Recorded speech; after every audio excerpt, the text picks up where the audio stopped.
screaming the holy light. Estamos de volta agora no nosso segundo bloco, falando hoje sobre o câncer de próstata e quão importante é a detecção precoce, o diagnóstico, o tratamento dessa doença que é tão prevalente, que é a segunda neoplasia mais prevalente no homem, perdendo só para o câncer de pele. Por câncer de pele. Olha, gente, como é importante diagnosticar, como a gente não pode ter medo de ir ao médico, de fazer a consulta de rotina. Qual a idade que o homem deve começar a ficar de olho, a fazer o exame do toque? A gente sempre orienta o paciente, antigamente era um pouco antes, hoje em dia, pelo Ministério da Saúde, postergou-se um pouco o início do tratamento. Quando não tem histórico familiar, aos 50 anos. Com histórico familiar, aos 45 anos. O que é histórico familiar? É um pai, um tio, um avô, um parente próximo que tenha câncer de próstata, a sua chance de ter um câncer de próstata aumenta em 2 a 3 vezes. Então você tem que começar a busca aos 40, 45, a gente sempre orienta aos 45. Mas se o cara for na gente aos 40 anos, na busca daquela investigação do câncer de próstata, a gente dá início à investigação até para dar conforto para o paciente.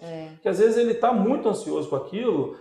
Vale a pena iniciar o tratamento e a investigação, que é importante para ele. É verdade, que é melhor até pecar um pouquinho pelo excesso do que pela falta. Não vai um exame de sangue, e se houver a necessidade de um exame de toque, que é muito raro antes dos 45, mas se houver, a gente já inicia, não vai ter problema nenhum. E em relação ao tratamento, é sempre cirúrgico, tem que fazer uma quimioterapia junta? O tratamento do câncer de próstata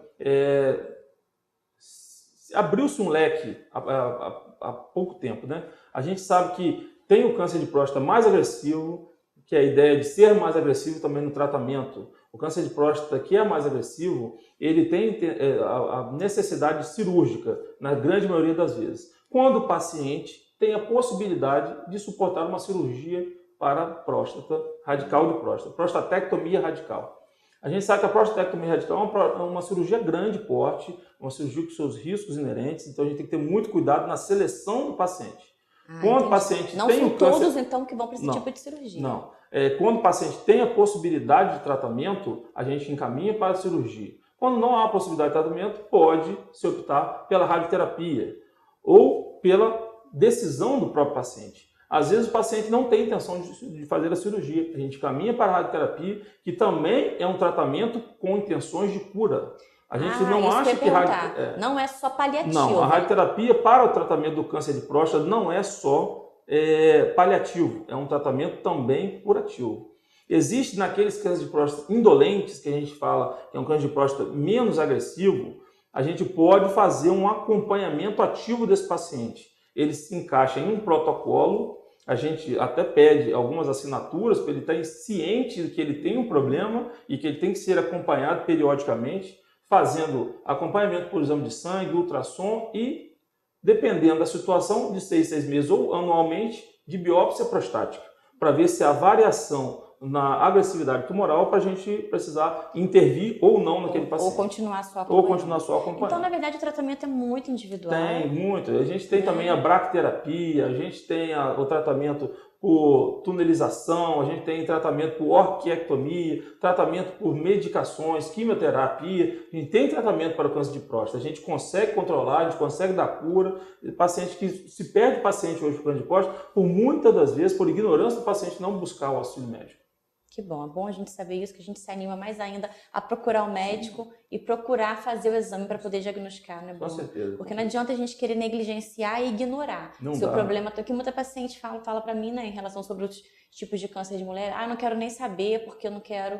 É muito ruim. Graças a Deus que esse padrão de pensamento está acabando, estou passando por isso, a informação está chegando para a gente com maior facilidade, então a gente está sendo melhor para a gente conversar com o paciente, explicar e ele está mais de perto para a gente para resolver esses problemas. É verdade. E como eu falei no primeiro bloco, tenho que aproveitar o Bruno aqui, porque para a gente poder marcar foi uma luta, então eu tenho que falar um pouquinho sobre a vasectomia, que é uma cirurgia também tão importante, que está muito ligado à minha área, que é a obstetrícia, das pacientes perguntarem, doutora, e como é que é? E e saber das indicações, porque a gente sabe que a cirurgia da mulher é muito mais complexa, né, Bruno? Sim, sim. A cirurgia, a laqueadura feminina é muito mais complexa, porque é uma cirurgia abdominal. O paciente precisa ficar internado, é uma cirurgia que precisa de anestesia geral, ou uma raquianestesia. São procedimentos mais complexos. A gente sabe que a vasectomia é um procedimento ambulatorial, é um procedimento que é feito com um pequeno corte de mais ou menos 1,5 centímetro em cada região escrotal, da bolsa escrotal, do testículo, ligando apenas o canal onde leva a parte viva do sêmen, que é o espermatozoide. Então, no final da cirurgia, o paciente pode ir para casa andando.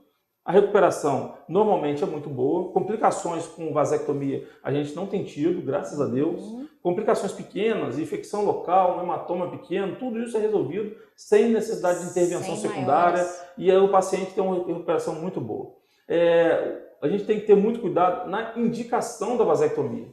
Por quê? A vasectomia é um procedimento irreversível. A gente sabe que tem a possibilidade de reversão, tem. Mas é uma cirurgia muito mais delicada, com as suas chances de sucesso bem menores. Até 10 anos de sido realizada a primeira cirurgia, que é a vasectomia, a gente tem a possibilidade de reversão. Depois disso fica mais difícil o cara tentar engravidar. Sendo que não tem tanta chance de sucesso. A chance é muito pior. Você consegue até por medidas secundárias, tipo punção testicular, biópsia testicular, punção de epidídimo, tentar capturar o espermatozoide para tentar fertilizar. Mas fica muito mais difícil para o paciente a partir dos 10 anos.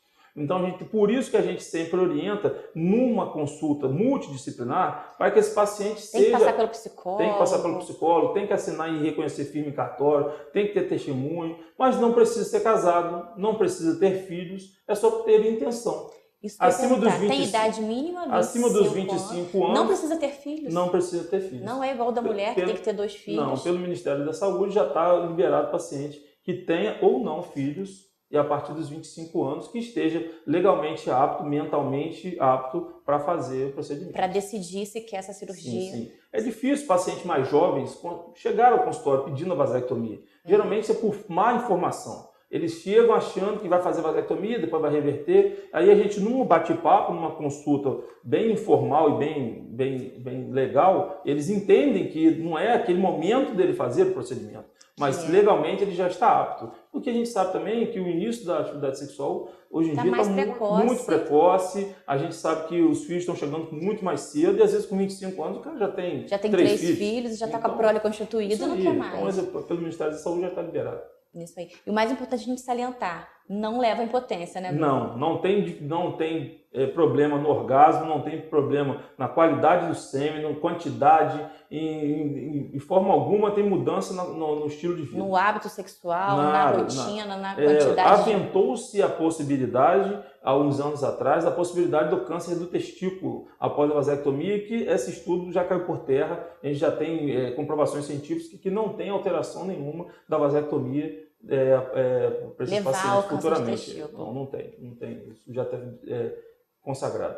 Que maravilha. Bruno, eu quero te agradecer por a gente ter conseguido marcar, a gente está aqui para falar para as pacientes, para mim também. Muito obrigada por você ter tirado todas essas dúvidas da gente, ter levantado essa bandeira do câncer de próstata, que é super importante. A gente alertar os irmãos, os pais, os tios, todo mundo que esteja nos assistindo, as mulheres em geral.